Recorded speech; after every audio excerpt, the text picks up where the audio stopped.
there, it's Amy with Mindful Art Studio, and welcome to my channel. Today we're going to be doing a botanical watercolor for beginner page in your art journal. So it might look something like this, and I like to create a lot of space so that we can go over things step by step, but then you can absolutely depart and take things in your own direction. So in terms of materials and what you'll need, you can use the watercolors and the brushes and whatnot that you have already, but lots of folks like to know exactly what I'm using, so I will show you. So first of all, I have a Coptic watercolor journal. So I've used Arches 140-pound cotton paper in this journal, which just soaks up the color so beautifully. And then I used a number 4 round watercolor brush, and I like the Dick Blick brands, either the Utrecht or the Golden Master Stroke. And then I also used a number 1 liner brush, which has a nice long, I can't think of the word, but the bristles are nice and long and thin so that you can get the stems much more easily. Right, so you can see that makes this part much easier. And then in terms of colors, I chose to use a Daniel Smith sap green and indigo combination for the leaves. And then for the stem part, that's a combination of yellow ochre and Quinacridone burnt orange, also from Daniel Smith. And then of course I've got a water jar and my paint towel. And I think that's it. That's all you're gonna need. And again, I wanna make this really step-by-step for you. So if you're a beginner and you're thinking, oh my gosh, this is intimidating, I don't know what I'm doing, not to worry. I'll take you every step of the way, nice and slow and fun. Let's get started. All right, so let's go ahead and make our botanical watercolor page. So I have some leaves here for inspiration. I like to have some that have a little bit of interest with some imperfections, either because they're kind of bug-eaten or whatever. I like this, for this page, I'm using all the same shape, and I find that harmony kind of helps, right? So we have my sample page here. And so you can see I'm keeping them basically the same size, but I'm letting some of them be broken and whatnot. Now we're repeating this, so it's definitely not going to be the same. It might even turn out rather different. That is okay. So for my palette, I squeeze out from the tube onto the edge of my palette, and then I just let it dry. And then I just take my wet brush and touch onto the paint and mix into the water here. For these leaves, I'm mixing in a little bit of the olive green and the indigo, which I keep over here, but you can see some of it's already on my palette. And I'm just gonna test back here, and that's a lot darker than I wanna start. So I'm gonna add a bit of water, and I'm gonna grab a bit more indigo too, because I don't want it to be quite so bright green. And that seems like a good start. And I'm going to start just kind of wherever. And so for my first side, I'm just going to make a line, the nice light wash of my little bit of green, a little bit of indigo, more green though. And then just fill in the other side. Nice and simple. And then I'm going to just leave a little bit of space there. Oh, and actually I wanted to use my other size brush, I realized. I'm using that, that was a 10, I want to use my 4. It's easier. And see, I'm just gonna leave like the little vein, let the nutrients through there. And I'm just using the tip of my round brush, kind of sticking it out there so I can create like a little tip to my leaf. And then just creating this rounded side, filling it in. But see how I've just kind of left a little space there? And then I'm going to extend both sides down, bring it to some sort of a stem. And sometimes if I feel like this space is a little too big, I'll fill it in a bit. It doesn't need to be so exact, and like that's a little bit thicker than I would like, but don't get too, you know, precise about it. And I like to try to keep my, I like to try to keep things feeling organic. So now I'll come over here and do the exact same thing. For the first side, I make that little valley shape and then a straight-ish line, and then fill in the center.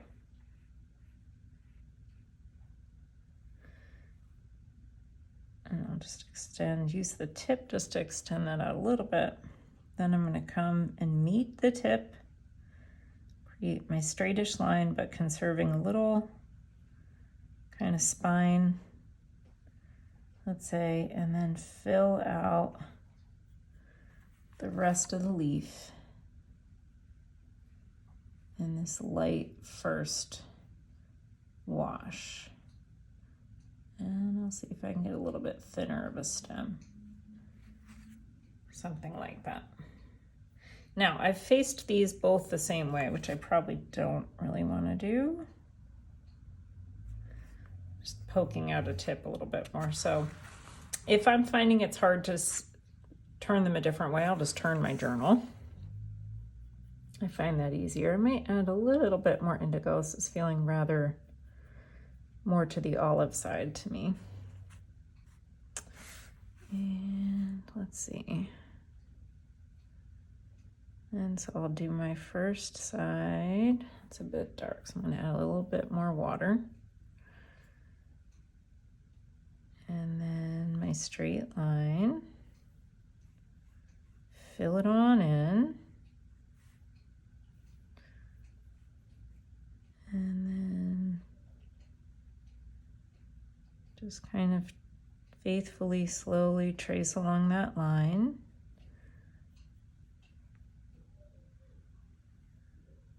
And fill it in. Now this time, rather than filling it all the way in, I'm going to allow for some of those little bite marks. So it's not going to be super exact. I'm just going to let it kind of be a bit organic, something like that. That worked out pretty well. Sometimes it's going to work better than others, you know.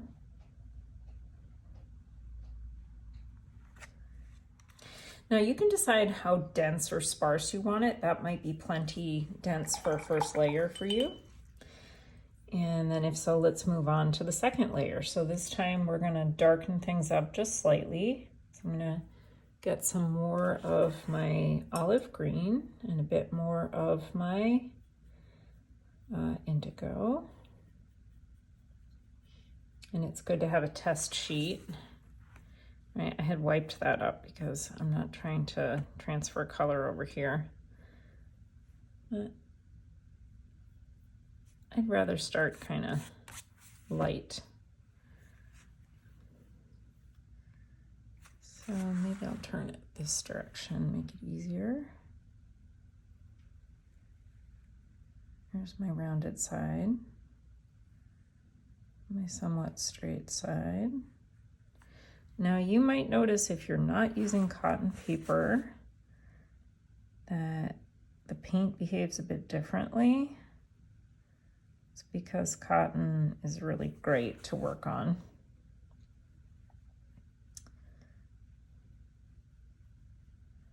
Just know that it's a little more challenging sometimes on some wood pulp papers, just like regular watercolor paper. But definitely use what you have. There's no need to go out and buy a bunch of super expensive things straight off the bat before you know if you're into it.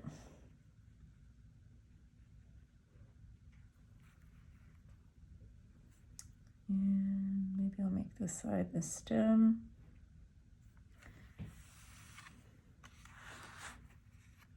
You know, I like it to feel, again, like it's kind of random or organic.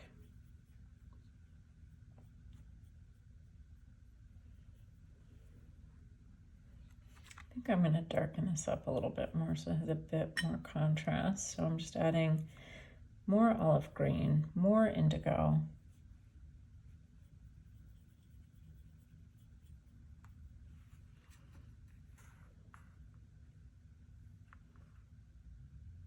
Varying the directionality of these leaf shapes.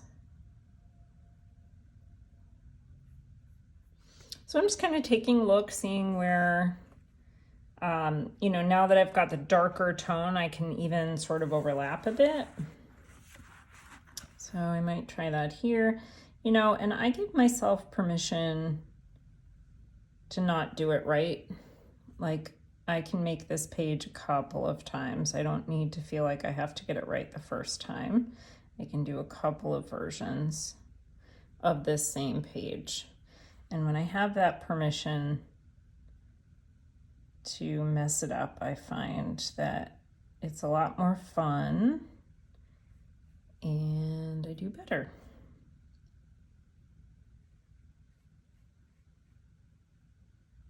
I think I'll keep this one intact because I don't want them all to be bug eaten.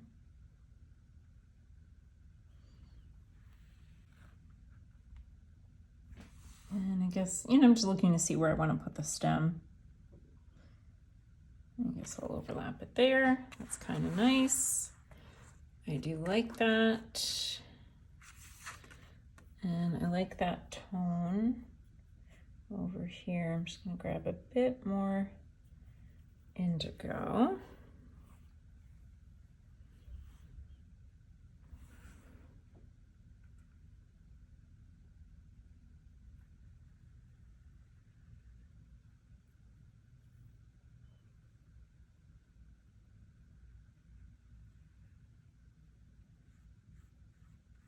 And once you get into the rhythm of this, it gets to be very relaxing. Right, you really go slow, finding that white space in between the two sides. And just breathe into it. This would be a nice spot to have an irregular shape, I think, where it's overlapping.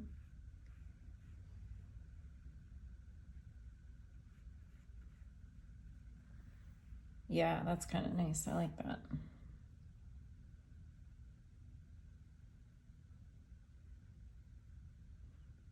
You know, that's looking a little imperfect.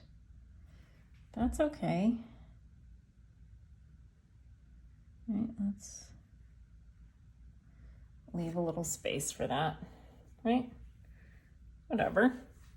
It's kind of cool, actually.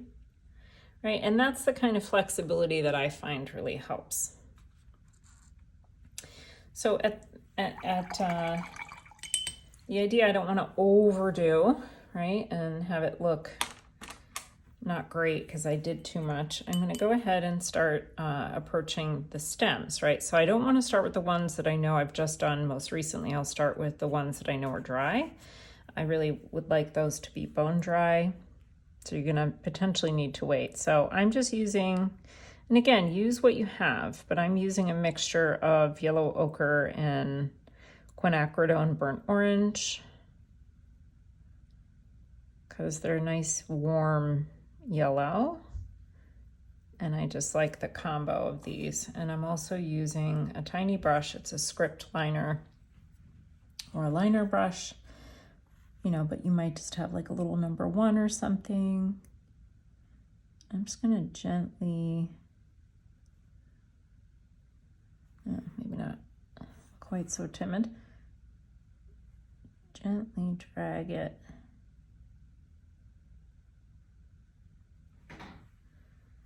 And I often use my hand to steady so that I have a more steady hand. Like maybe if you've ever played pool, you might use your other hand to steady, create sort of a tripod. I do that a lot when I paint.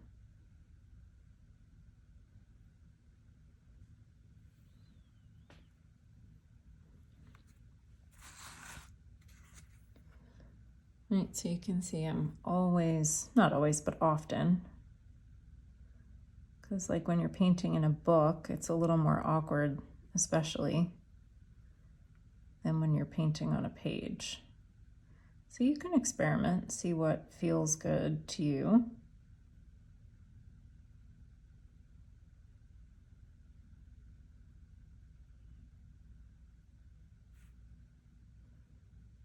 And again, don't get too perfectionistic about it. It's almost like these are coming off the like branch or whatever.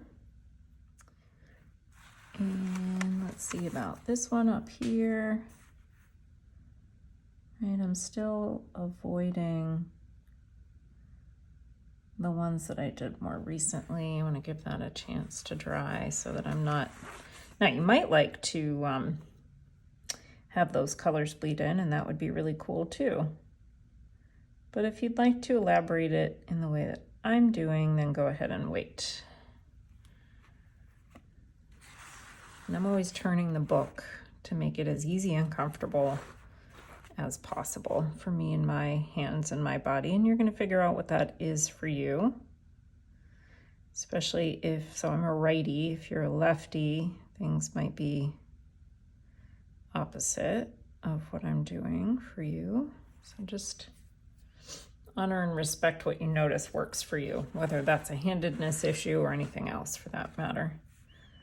Right, teacher's going to show you a lot of things, and all we can show is what we know and what works for us and some of our students, and you've got to apply that knowledge and see how and if it applies for you. So this one feels dry to me, so I think I'm good.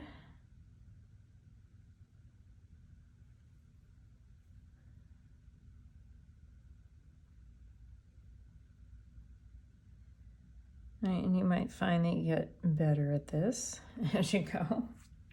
I find I loosen up and get better each one. And let's do, looks like one last stem. I really like this color combo.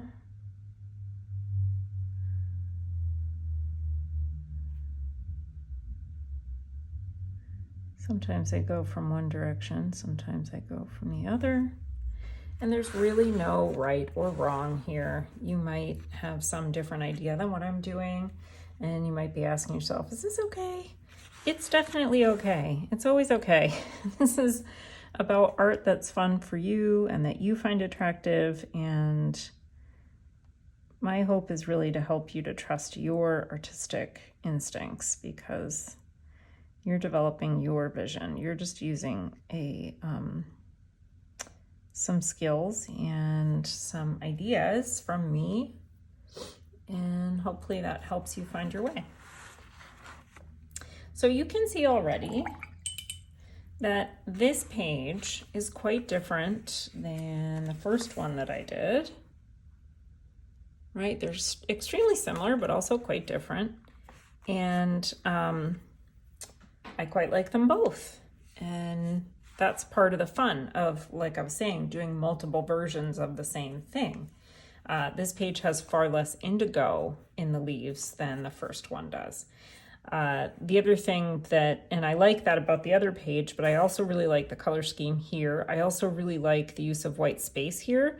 This page could be done as is. I could put in a quote. I could write over the whole thing. Just so many options for where you could take it. All right, so I hope you had a great time making your botanical watercolor page. Yours, my first sample, let's see, was like this, and then the one that we did together was like this. You can see that I did more than one page. They turned out pretty differently, and that's great. I think that's a wonderful thing. And if you'd like, I'd love to see your work and see what you did. You can share if you're in our membership, the gathering. I'd love to see your work there. And if you're joining us on social media, you can post with hashtag Mindful Art Studio or hashtag Create with Amy M. And I can't wait to see your work. Take care. Bye.